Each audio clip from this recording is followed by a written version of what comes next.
जय श्री राम दोस्तों, जय श्री राम। तो मैं आपको रामायण के ऊपर एक घटना के बारे में बताऊंगी आज।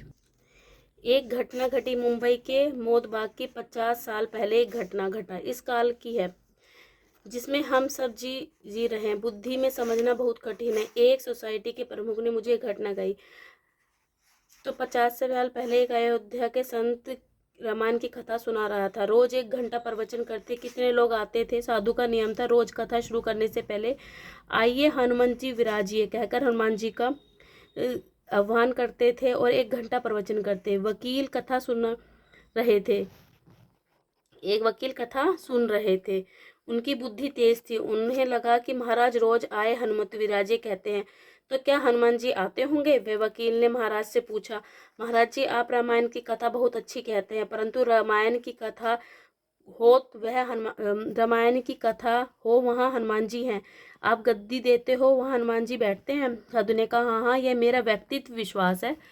वकील ने कहा, नहीं आप लोगों को प्रवचन सुना रहे हो, सबको साबित करके दिखाना चाहिए हनुमान जी हैं, इसका क्या सबूत है। साधु ने कहा, मुझे यकीन दिखाने की जरूरत नहीं, मुझे सबूत नहीं देना, यह मेरा व्यक्तित्व श्रद्धा है, नियम है। सबको कबूल ना हो तो कल से प्रवचन में आना बंद कर दो। वकील ने कहा, नहीं आप सबके सामने प्रवचन करते हैं तो आपको यकीन दिलाना चाहिए।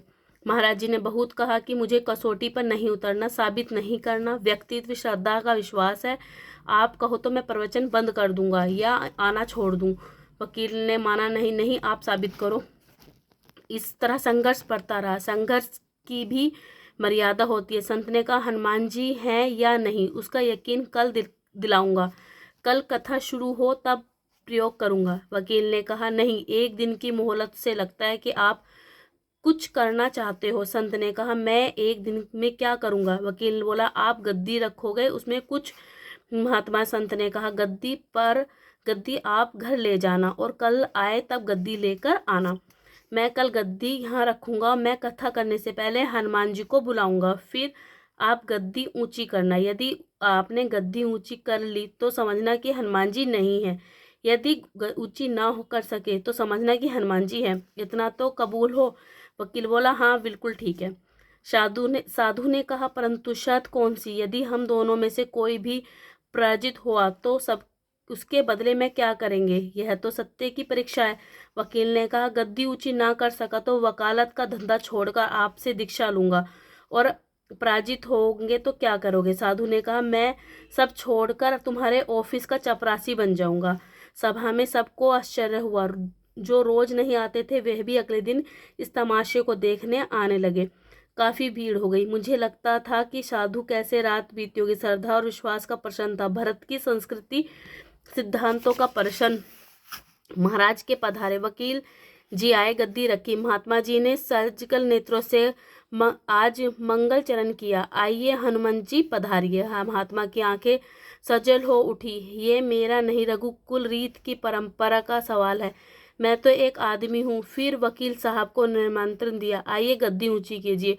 लोगों के नेत्र एकत्र हो गए। वकील खड़े हुए। उन्होंने गद्दी लेने के लिए हाथ बढ़ाया। वे वहां पर गद्दी को स्पर्श ना कर सके, जो भी कारण है। उन्होंने 3 बार हाथ बढ़ाया परंतु तीनों बार असफल रहे। महात्मा जी देख रहे थे। पकड़ना तो दूर, वे गद्दी को छू ना सके। तीनों बार में से वे पसीने से तरतर हो गए। वह वकील साधु के चरणों में गिर पड़े। कहा, महाराज उठाने का तो मुझे मालूम नहीं, पर मेरा हाथ तो गद्दी तक नहीं पहुंच सकता। अतः मैं अपनी हार कबूल करता हूँ। यह घटना सचमुच बनी है। वह आदमी अभी भी जीवित है। तुलसीदास जी कहते हैं, प्रभु अपने भक्तों की लाज क्यों जाने दे। फिर वकील ने साधु के पास दीक्षा ली। हनुमान जी का होना हकीकत है। वे प्रथम कक्ष के श्रोत्र हैं। वक्त है, इसलिए तुलसी जी हनुमान जी की वंदना करते हैं। बजरंग बली हनुमान की जय।